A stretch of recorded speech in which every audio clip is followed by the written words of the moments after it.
ఎక్కడైనా ల్యాండ్ పై ఇన్వెస్ట్ చేయాలని అనుకుంటున్నారా? అయితే ఫ్యూచర్ సిటీలో ఇప్పుడే ల్యాండ్ తీసి పెట్టుకోండి. పూర్తి వివరాలకు మాకు కాల్ చేయండి. నమస్తే రమగారు. నమస్తే జయ. రమగారు, మనకు కార్తీక మాసంలో అయ్యప్ప స్వాములు బాగా కనిపిస్తారు కదండి. అవును. ఆల్రెడీ మనం కనిపించేస్తున్నారు కూడాను.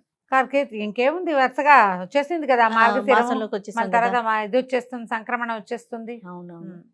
సో ఇంట్లో అయ్యప్ప మాల వేసుకునేటప్పుడు ఇంట్లో ఉండే స్త్రీలు మాల వేసుకునే వారికి వాళ్ళకి ఖచ్చితంగా కొన్ని నియమ నిబంధనలు ఉంటాయి, వాటిని ఫాలో అయిపోతుంటారు. కానీ ఇంట్లో ఉండే స్త్రీలు ఉంటారు కదా రమ్మగారు, భార్యలు అవ్వచ్చు, తల్లులు అవ్వచ్చు, వీళ్ళు ఎలాంటి నియమాలు పాటించాలి? అంటే ఎట్లాగంటే ఇప్పుడు వారికి ఇదివరకు లాగా ఎక్కడో ఉండి 41 రోజులు మాల అయ్యే వరకు ఉండే రోజులు పోయినాయి. కుదిరితే ఓకే, కుదరకపోతే ఇంట్లోనే ఉంటున్నారు కదా. అలాంటప్పుడు వీళ్ళు ఎలాంటి నియమాలు పాటించాలనేది నా ఉద్దేశం. మొదట మాల వేసుకునేటప్పుడు ఇంట్లో ఉన్న ఆడవాళ్ళ పర్మిషన్ తీసుకోవాలి జయ. పురుషులు ఖచ్చితంగా నువ్వు మాల వేసుకుంటానంటే నువ్వు ఇంట్లో ఉండకూడదు. ఎందుకు ఇంత ఖచ్చితంగా చెప్తున్నారు రమ్మగారు? మరి లేకపోతే ఇప్పుడు వాళ్ళ అవస్థ ఏంటో, ఒక్కొక్కరికి 20 రోజులకే పీరియడ్ వస్తుందమ్మా. అప్పుడు ఏం చేయాలి వాళ్ళు చెప్పు. సో ఆ టైంలో బయటికి వెళ్ళటానికి వెసులుబాటు వాళ్ళ ఉంటుంది, ఉండదు. ఇప్పుడు ఈ మాలధారణ అనేది అయ్యప్ప మాల నిజానికి ఇది మనం డిస్కస్ చేయాల్సిన మ్యాటర్ కాదు, జనాలందరికీ తెలిసిందే. ఊరికే ఒక లైట్ వేయటం ఆ ఇన్సైట్ మీద అంతే. దీనికి చాలా ప్రధానమైన నియమం ఏమిటి? స్త్రీల నుంచి సెపరేట్గా ఉండాలి. నెంబర్ 1. మాకు కుదరలేదు అంటే మానే, నువ్వు చేయకు, మానేసేయండి. ఎందుకు తీసుకోవాలి అట్లా? మీకు చేయాలని మనసు ఉంది, ఎక్కడైనా ఇంకొక చోట విడిగా ఉండేందుకు ఒక అవకాశం తీసుకోండి, దానికి ప్రయత్నం చేయండి. ఈ ఏడాది కుదరకపోతే వచ్చే ఏడాది ఏర్పరచుకోండి. ఇంట్లో ఆడవాళ్ళు, పిల్లలు, పెద్దవాళ్ళు, ఆడవాళ్ళకి ఉద్యోగాలు, పిల్లలకి స్కూళ్ళు ఉన్నప్పుడు ఇంత నియమావళితోటి పటిష్టమైన నియమాలు ఉన్న చోట, కఠినమైన నియమం ఉన్న చోట ఆడవాళ్ళు ఎలా ఉండాలంటే ముందు మగవాళ్ళు ఆలోచించుకోవాలి కదా దాన్ని. వీళ్ళు ఆలోచించుకోవాలా? అంతేగా. 3 రోజులు వీళ్ళు వెళ్ళి బయట ఎక్కడైనా ఆడవాళ్ళు పీరియడ్స్లో ఉన్నారని 4 రోజులు బయట ఉంటారనుకో. బయట ఉంటే ఆ 4 రోజులు వీళ్ళు ఇల్లు ఎలా నడుస్తుంది? ఎవరు వచ్చి నడపాలి? ఈ మాల వేసుకున్న మా అయ్యప్ప నడపలేడు కదా. అవును. ఆయనకి పూజా పునస్కారం, బయటకు వెళ్తాం, దేవాలయానికి వెళ్తాం, ఉద్యోగానికి వెళ్తాం, ఇవన్నీ ఉంటాయా? ఎప్పుడైనా సరే దీక్షలు తీసుకునేవాళ్ళు మొదట ఈ దీక్షకి మన ఇంట్లో వెసులుబాటు ఉందా లేదా చూసుకోండి. మొదట భార్యలే ఉంటే వాళ్ళ పర్మిషన్ తీసుకోవాలి. లేని పక్షంలో వాళ్ళు హింసపడుతూ, వాళ్ళు కష్టపడుతూ, వాళ్ళు ఏడ్చుకుంటూ చేస్తే మీ మాల దానివల్ల ఏం ప్రయోజనం లేదు, అది కరెక్ట్ కాదు. తర్వాత ఇది వరకటి కాలంలో నాకు తెలిసి జయ, ఎప్పుడు సంగతి చెప్తాను, 30-40 ఏళ్ల క్రితం ఏనాడో 40 ఏళ్ల నాడు అక్కడక్కడ కనపడేవాళ్ళు అయ్యప్పలు. వీళ్ళకి నియమంగా ఇంట్లో ఉన్న పెద్దవాళ్లే వంట చేసి పెట్టేవాళ్ళు. భార్యలు వంట చేసి పెట్టిన అయ్యప్పలు ఇది వరకు లేరు. ఎప్పుడు పెద్దవాళ్ళు అయ్యి వీళ్ళకి పీరియడ్స్ పోతే వాళ్ళతో వంట చేసుకునేవాళ్ళు. ఈ పీరియడ్ వచ్చి భార్యలు పెట్టడం కూడా ఇదివరకు ఉండేది కాదు.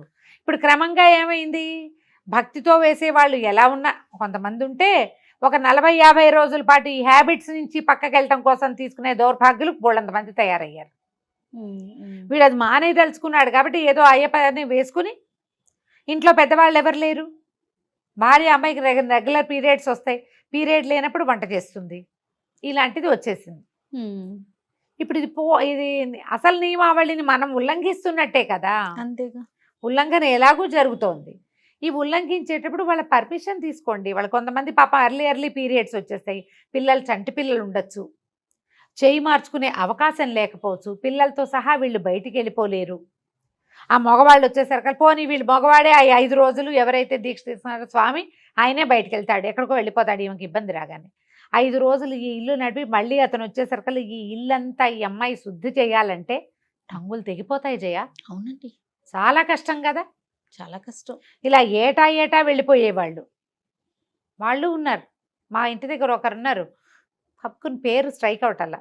ఆయన ఎన్ని సంవత్సరాల నుంచో వెళ్తున్నారు, ఆవిడ చెప్పులు వేసుకోరు, ఆయన దీక్షలో ఉన్నారని. ఆవిడ కూడా చెప్పులు లేకుండానే తిరుగుతారు, ఎంతంత వాకింగ్ చేసుకొస్తారో. టక్కిని పేరు జ్ఞాపకం రావట్లేదు జయ నాకు. ఇక్కడ ఒక పెంట్ హౌస్ మా ఇంటి చుట్టుపక్కల ప్రాంతాల్లో. ఆవిడ ఎంత ఓపికగా ప్రతి సంవత్సరం, ఇప్పుడు గురుస్వామి కూడా అయినట్టున్నారు ఆయన, ఓపికగా వాళ్ళ ఇంట్లో అయ్యప్ప పూజలు పెడతారు, పడి పూజ పెడతారు, ఆవిడ పువ్వులు తేవడం అన్నీ ఆవిడే. ఎప్పుడు స్వరూపధారణలోనే కనపడతారు. చెప్పులు వేసుకోరు. 40 రోజులు ఆయన వెళ్ళి తిరిగి వచ్చేదాకా ఆవిడ చెప్పులు వేసుకోరు. ఇంత భక్తి శ్రద్ధ ప్రపత్తి స్త్రీలకి ఇంట్లో ఉన్న ఆడవాళ్ళకి ఉంటే మీ మాల సుసంపన్నం అవుతుంది. లేదా వాళ్ళు మేము తంటాలు పడ్డానికి మేము రెడీగా ఉన్నాం, అవి వెళ్తే ఏమైనా మనకు మంచి జరుగుతుంది, కుటుంబానికి మేలు జరుగుతుంది, నువ్వు బాగుపడతావు, నీకేదైనా అది వస్తుంది, నమ్ముతాం కదా. భగవంతుడి దగ్గరికి వెళ్తే పలానాది ఏదో మంచి శుభం అనుకుంటాం. వాళ్ళు రెడీ అయితే సరే. వాళ్ళు మేము చేయమంటే వాళ్ళని ఎత్తి మీద పడేయకూడదు. ఆడవాళ్ళు చేయవలసిన విధులు ఏంటంటే పీరియడ్స్ని జాగ్రత్తగా మేనేజ్ చేసుకోవాలి.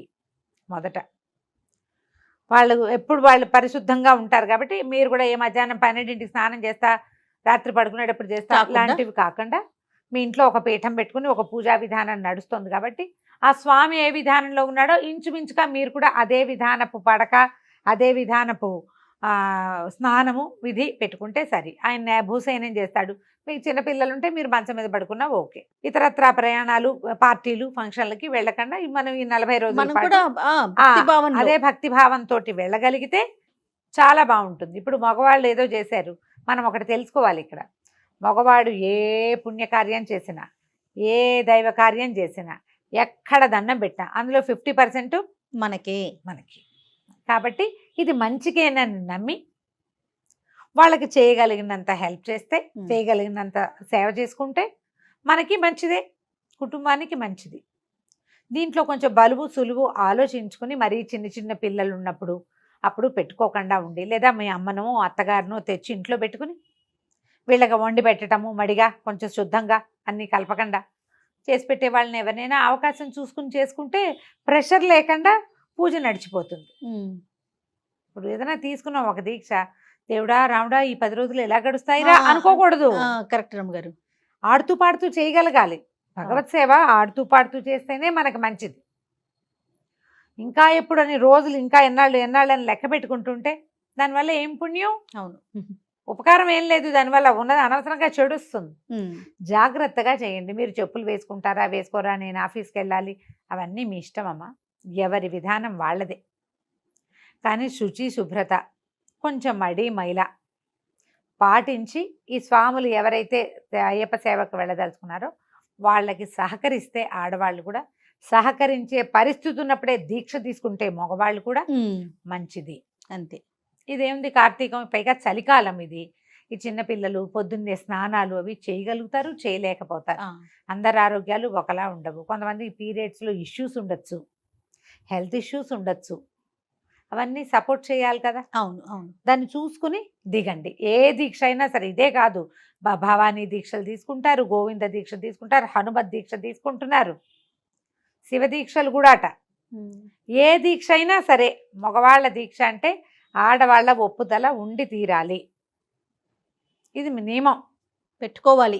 ఈ సాధారణ నియమం పెట్టుకుని వాళ్ళు వెళ్తారు, మనం గెంటిస్తాము. కాదరమ్మ గారు, ఇదే మాట మీరు ఎప్పుడు చెప్తూ ఉంటారు. వ్రతాలు నోములు చేసుకునేటప్పుడు ఇంట్లో ఉన్న మగవారు కానీ పెద్దవాళ్ళు కానీ వాళ్ళతో ఒప్పించుకొని వాళ్ళు సరే అంటేనే చేయమని చెప్తారు. ఎప్పుడు అలానే మగవారికి కూడా అంతే, మగవారికి కూడా అంతే. అంతే కదండి.